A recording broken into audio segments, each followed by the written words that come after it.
Okay, well, working with this simple linear regression model, let's talk about how we're going to fit a line to data. But before we talk about specific algorithms for fitting, we need to talk about how we're going to measure the quality of a fit. So we're going to talk about this orange box here, which is this quality metric. And in this case, now that we've mentioned that our function is parameterized in terms of some parameters we're calling W, that represents W0 and W1 in this case, our intercept and our slope. We know that when we're going to predict house values, instead of talking about f hat, our estimated function, we can talk in terms of w hat, our estimated parameters, because those estimated parameters fully determine our estimated function.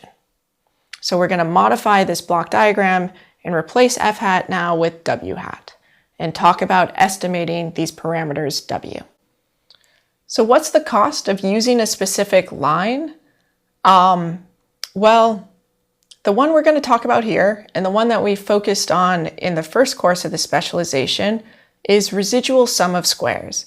And what residual sum of squares assumes is that we're just going to add up the errors we made between this line here, which represents what we believe the relationship is and what we've estimated the relationship to be between x and y, and what the actual observation y was.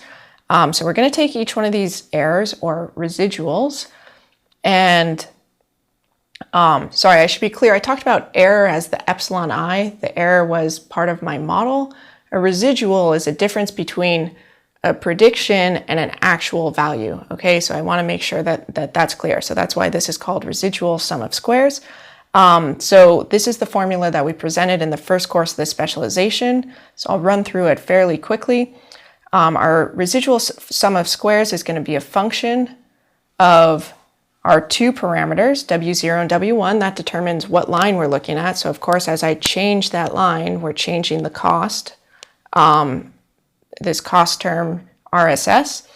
And what I'm doing is I'm adding up the difference between the specific house sales price of a given house and what my line specifies it as. And what does the line specify the price to be?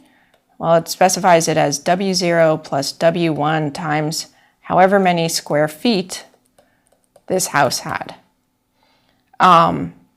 But I'm not just looking at that difference, nor its absolute value. I'm looking at the square of the difference. That's where the sum of squares comes in. Well, that's where the squares comes in, and then the sum is I'm adding over this error over all houses in my training data set. Okay, so just to summarize, residual sum of squares is I take this difference between what the line is telling me the price of the house should be, what the actual house price was, look at that difference, square it, and add over every house in my training data set.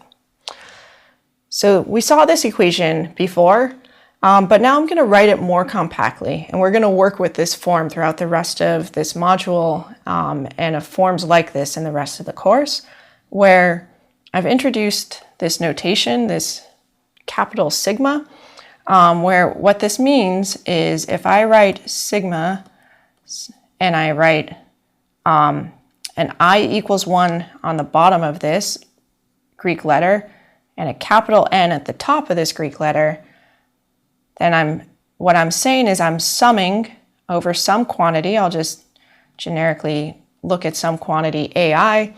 I'm summing A1 plus A2 plus all the way up to AN. So I'm summing up N different quantities. And in this case, here, what is AI? Well, AI is just this inner thing here. So it's yi minus w0 plus w1 xi quantity squared.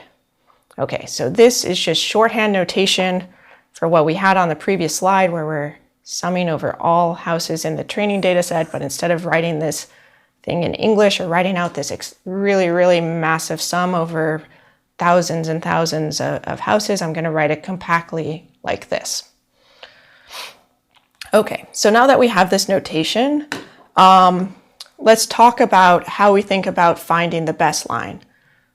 So we have this function that if you give me any W0 and W1, it defines a specific cost. So for example, this line, let's say the intercept was 0.97 and the slope was 0.85. Well, that results in some RSS. So I'll call this some, let's call it just number 1. And then if I give you a different line, so that's specified by a different intercept and a different slope, that's going to result in a different cost. So I'll just say that's some other number. And then this other line with different parameters has some other number associated with its cost as well. And my goal here, when I'm talking about estimating a function from data given a specific model, which in this case is just a simple line, is I'm going to search over all possible lines, all W0 and W1, so shifting this line up and down and looking at different slopes, and I'm going to try and find the one that results in the smallest residual sum of squares. So out of these 3 lines, if those were the space of all lines I was looking at, clearly it's not, it's a huge space I'm looking at, I would choose the one with the smallest number here.